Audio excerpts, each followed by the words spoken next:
데살로니가전서 5장 16절이요. 데살로니가전서 5장 16절.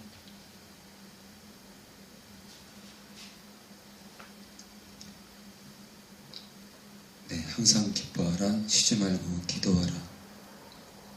범사에 감사하라.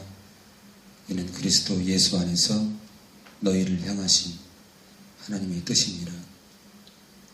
성경에 하나님의 뜻이 몇 개 나오는데 그 중에 하나죠. 항상 기뻐하라. 예, 항상 기뻐하라는 거죠. 항상 기뻐해라. 예, 나팔수가 엄청 웃잖아요. 희락이 있어야 돼요. 희락이요. 우리 기독교인들은 정말 감당하지 못할 희락이 있어야 돼요. 그렇다고 뭐 감당하지 못할 농을 하는 게 아니라, 그렇죠? 정말 서로 기뻐해야 돼요. 그 사람들은 목사님 어떻게 기뻐해요?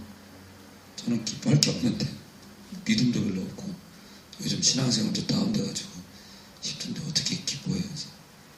아니, 주님이 기뻐하라고 해서, 저는 있잖아요.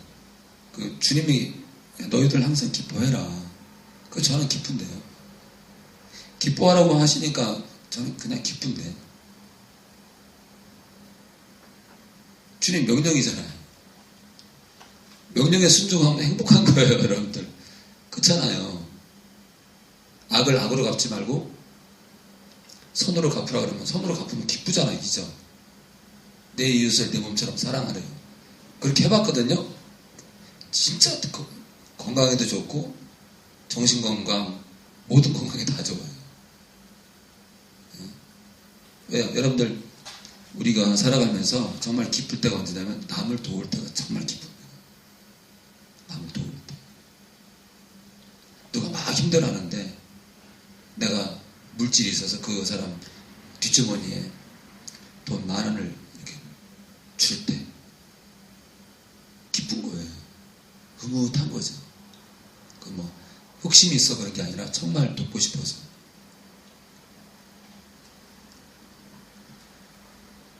또 쉬지 말고 기도하래요. 우리가 쉬지 않고 기도하면요, 정말 쉬지 않고 기도하면, 근데 어떻게 쉬지 않고 기도하냐고요, 그죠? 쉬지 않고 어떻게 기도할 수 있어요?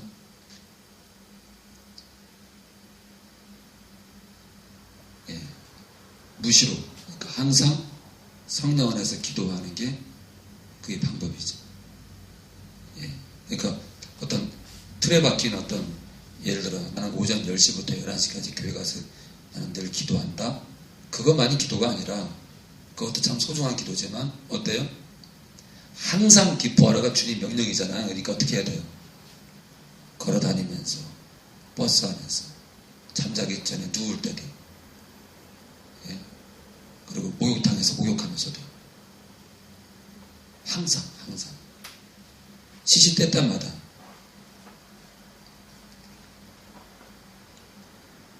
그리고 범사에 감사하래요. 어떻게 범사에 감사? 모든 일에 감사하래요. 모든 일에. 짜증부터 확 나는데 범사에 감사. 권해 형제 어떻게 이렇게, 제가 직장생활 해봐서 하는데 힘들잖아요, 솔직히. 퇴근시간 딱 되면 다 놀고 싶잖아요, 그죠? 농구공원 잡고 싶어요? 그래도 마음이 이렇게 가죠. 이렇게 한 게임 뛰고 싶죠. 그래요. 저도 제가 처음에 기타 배울 때 하루에 12시간, 10시간 기타를 쳤어요. 그럼 기타줄에 눌려가지고요, 이 손끝살이 한 3cm 패요. 푹 들어갑니다. 네. 손가락 4개가요, 기타줄의 그 동선을 따라서 이렇게 일자가 아니고요, 손마디와 일자가 아니라 이렇게 대각선으로 이렇게 줄이 거져요. 굉장히 아파요. 굉장히 아파. 그렇잖아요. 쇠가 손가락 살을 누르는데 어떻게 안 아프겠어요? 그렇게 좋았어요. 기타 치는 게. 그래서 우리 건호 형제가 농구 좋아하는 거 좀 충분히 이해합니다. 이해해요. 다 취미가 있잖아요. 취미가. 근데 이제 나에게 해를 입힐 때는 조금 이렇게 절제하고 내려놓는 게 좋죠. 자, 쉬지 말고 기도하라. 범사에 감사하라. 범사에 감사하라. 사실요, 남편이 겉돌고 집에 잘 안 들어오고 늦게 들어오고, 또는 아내가 맞벌이 부부인데 아내가 늦게 들어오고 자꾸 가정을 소홀히 하게 되면 범사에 감사할 수 없죠. 딱 이제 갔다 왔어? 지금까지 뭐 한 거야? 딱 그러면 이제 한판 싸우는 거죠. 그러면 내가 뭐 할 일 없이 집 왔다 갔다 하는 줄 알아? 그러면서 왜? 설거지는 좀 했어? 그러면 야, 내가 여자냐? 딱 그러면 이제 그때부터 붙는 거야 진짜. 감사할 수 그렇잖아요. 감사가 참 힘들잖아요. 저도 부끄럽지만 범사에 감사. 근데 제가 해보니까요, 감사할 수 없는데 감사하잖아요. 그 주님이 선물을 주더라고요. 선물을. 이건 정말이에요. 정말. 선물을 주더라고요. 이는 그리스도 예수 안에서 너희를 향하신 하나님의 뜻입니다. 뜻이 뭐냐면 소원이에요. 소원. 하나님의 소원이에요. 너희에게 바라는 바람이에요. 바람. 하나님이 우리한테 바라는 게 있는데 바로 이 세 가지라는 거예요. 그 처음에는 제가 이제 성경 읽을 때 하나님의 뜻이니라. 뜻이니라. 뜻 넘어갔는데 목회를 하니까 이제 이 뜻이 한국어로 이게 뭐야? 그랬더니 소원, 바람, 희망 그런 거더라고요. 그러니까 목회를 하면 이렇게 언어학적으로 또 더 깊이 들어가는 것 같아요. 누구도 알아듣는 말로 해야 되니까 그런 것 같아요. 자, 19절 우리 건호 형제 읽어주세요. 19절. 네, 계속이요. 네, 거기까지. 자, 성령을 소멸치 말며.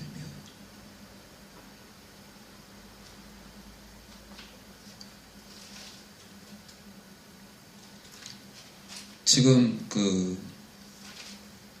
제가 갖고 있는 이 성서원 성경에 보면요. 그렇다고 제가 성서원 성경을 제가 말하는 게 아니에요. 절대로 성서원 관계자 여러분 오해하지 마십시오. 성서원에서 나온 성경책인데요. 김의환 박사님이라고 굉장히 유명하신 분이세요. 또 이분을 또 제가 말하는 게 아니에요. 아주 정통 교단에 소속되어 있는 목사님이세요. 제가 조금 알아요. 그런데 그 정도 돼야 이제 이런 것들을 이제 편찬하니까요. 이런 것들을 이제 편찬할 때 이제 만들 때 이렇게 주석 같은 것들을 다 일일이 달아주고 감수하고 그러니까 점검해주고 다 합니다. 그런데 지금 제가 성서원도 김희연 박사님도 뭐라는 게 아니에요. 그런데 여기 이 주석에 뭐라고 나와있냐면 성령을 소멸치 말며 이거를 뭐라고 나와있냐면 4장에 하나님을 모르는 4장 5절에요. 하나님을 모르는 이방인과 같이 세욕을 쫓지 말고 그러니까 성령을 소멸치 말며를 어떻게 설명했냐면 이 데살로니가 전서에 나와 있는 해서는 안 되는 것들을 하지 않는 것. 해서는 안 되는 것들을 하는 것. 성령을 소멸하는 것을 해서는 안 되는 것들을 하는 것을 성령을 소멸한다고 이렇게 해석이 되어 있더라고요. 그러니까 4장 5절에 세욕을 쫓고 또 6절에 형제를 해하고 그렇죠? 어때요? 7절에 부정하고 있죠.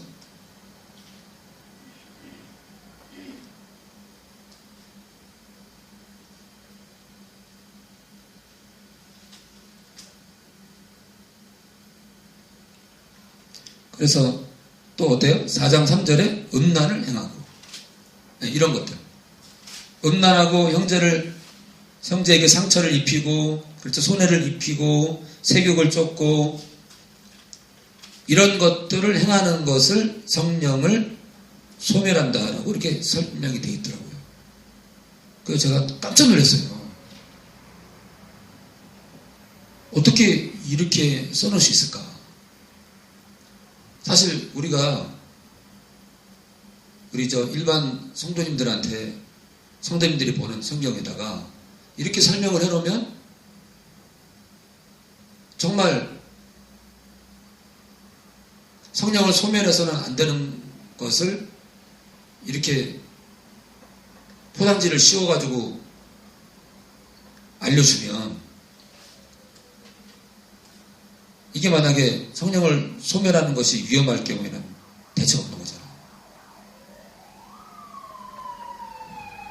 그래서 이런 것들을 보면서 제가 뭘 느끼냐면은 칼빈주의의 영향 때문에 그런 것 같아요. 다 칼빈주의의 영향. 그러니까 한 번 구원받은 사람은 절대 버림받지 않기 때문에 자꾸 딴 말을 해요. 자꾸 딴 말을 해요. 그냥 원어 그대로 성령을 소멸하지 말며, 원어에는 뭐라고 나와요? 꺼트리지 말며. 예? 성령을 꺼트린대요. 참 이게 기발한 표현인 거예요. 보세요. 등 안에 기름이 있어요. 기름은 뭐예요? 세상을 밝히는 원료예요. 원료. 자, 보세요. 휘발유와 경유는 어때요? 차가 가는 원동력이에요. 원료예요. 원료. 그걸 안 넣으면 차가 제구시를 못해. 차가 빛을 발하려면 휘발유가 들어가든지 경유가 들어가야 돼요. 마찬가지로 사람이 빛을 발하려면요, 사람 안에 하나님이 여기 들어와야 돼요. 자, 그런데요, 여기 지금 뭐라고 나요? 성령을 소멸하지 말래요. 이게 무슨 말이에요? 등 안에 기름이 있어요. 소멸하는 건요, 없애는 거예요. 꺼트리는 거예요. 아무 역할을 못하도록 불씨를 꺼버리는 거예요. 불씨를 꺼버리는 거예요. 그러니까 성령을 소멸하는 건요, 성령은 너는 너대로 나는 나대로 사는 거예요. 결론적으로 육신을 쫓는 거예요. 육신을 쫓는 거예요. 그러니까 등 안에 기름이 없는 건요, 육신 안에 거하는 거예요. 육신 안에. 육신 안에 거하는 거예요. 육신 안에. 로마서에는 뭐라고 나냐면요, 우리가 육신 안에 거할 때 우리가 율법을 행할 수 없어요. 율법을 우리가 지킬 수가 없어요. 우리가 우리 힘으로 율법을 지킬 수가 없어요. 우리가 율법을 지킬 수 있다면 주님께서 십자가에 죽지 않습니다. 근데 뭐라 그래 많은 사람들이요? 신학자들이, 제가 이렇게 얘기하면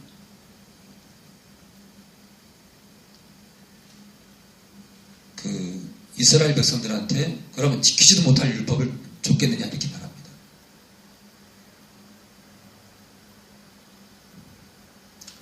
여러분들, 율법을 우리가 지킬 수 있었다면 십자가가 필요가 없는 거예요. 율법은요, 정말 너희가 얼마나 하나님께 불효를 했는지 깨달으려고 주는 거예요. 너희가 얼마나 나쁜 자들인지 깨달게 하려고 준 거예요. 그러니까 하나님이 없으면, 우리가 하나님을 의지하지 않으면 아무것도 안 된다는 걸 깨닫게 하려고 준 거예요. 하나님이 없어요. 그 율법을 준 것도요, 지들 힘으로 그냥 어떻게든 버티려고 하다 보면 어때요? 변절시켰도 어떻게 해요? 자기들의 전통으로 바꿔요. 전통. 지들 편한 대로 바꿔버려요. 지들 편한 대로. 자, 우리 23절 평강에 하나님이 친히 너희로 온전히 거룩하게 하시고 또 너희 온 영과 혼과 몸이 우리 주 예수 그리스도 강림하실 때에 흠없게 보존되기를 원합니다. 자, 보세요. 주님이 이 땅에 오시는 거 지금요 사전 5장 23절에 딱 한 번 기록되어 있습니다. 주님이 강림하실 때 이 땅에 오시고 딱 한 번이에요. 한 번. 뭐 휴거 따로 재림 따로 그럴 것 같으면 여기다가 따로 나눴을 거예요. 주님이 이 땅에 오시는 건 딱 한 번입니다.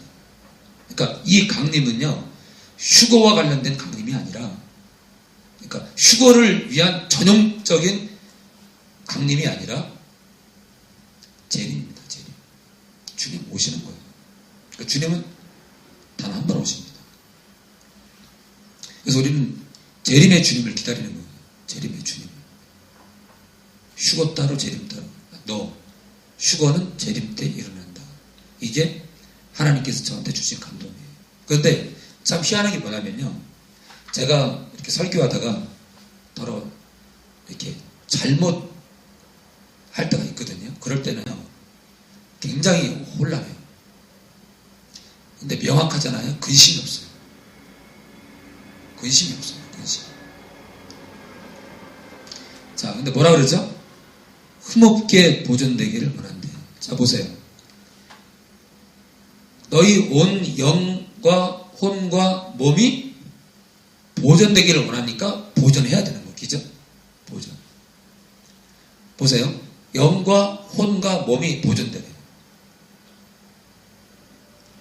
영과 혼과 몸이 보존된다고 했는데 로마서 8장에 뭐라고 나와요? 너희 죽을 몸이래요. 여러분들 죽을 몸에 가치가 있나요? 그런데 여기 뭐라고 나와요? 몸까지 보존하래요. 자, 그러니까 우리 몸이 죽을 몸이지만 우리 몸이 죽을 몸이지만 절대로 죄 가운데 내버려둬서는 안 된다. 절대로 내버려둬서는 안 된다. 그러니까 어차피 죽을 몸이니까 팽개친다? 내버려둔다? 있을 수 없는 거예요. 그런데 지금 교회들이 그것을 허용하는 거예요. 어떻게? 적당히 살아도 된다. 근데요,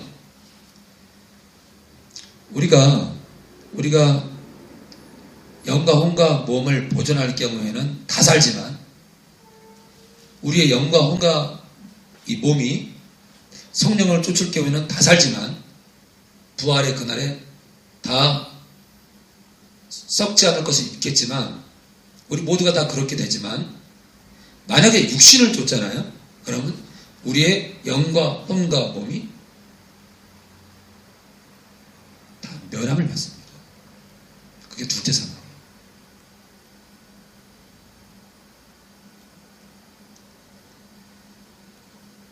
그래서 미련한 다자처녀가 되는 거예요. 똑같아요. 에덴에서와 상황이 똑같아요. 선악과를 따먹으면 정령 죽어요. 누가 죽어요? 영과 혼과 몸에 온 인격체가 죽어요. 어때 또? 신약에 들어와서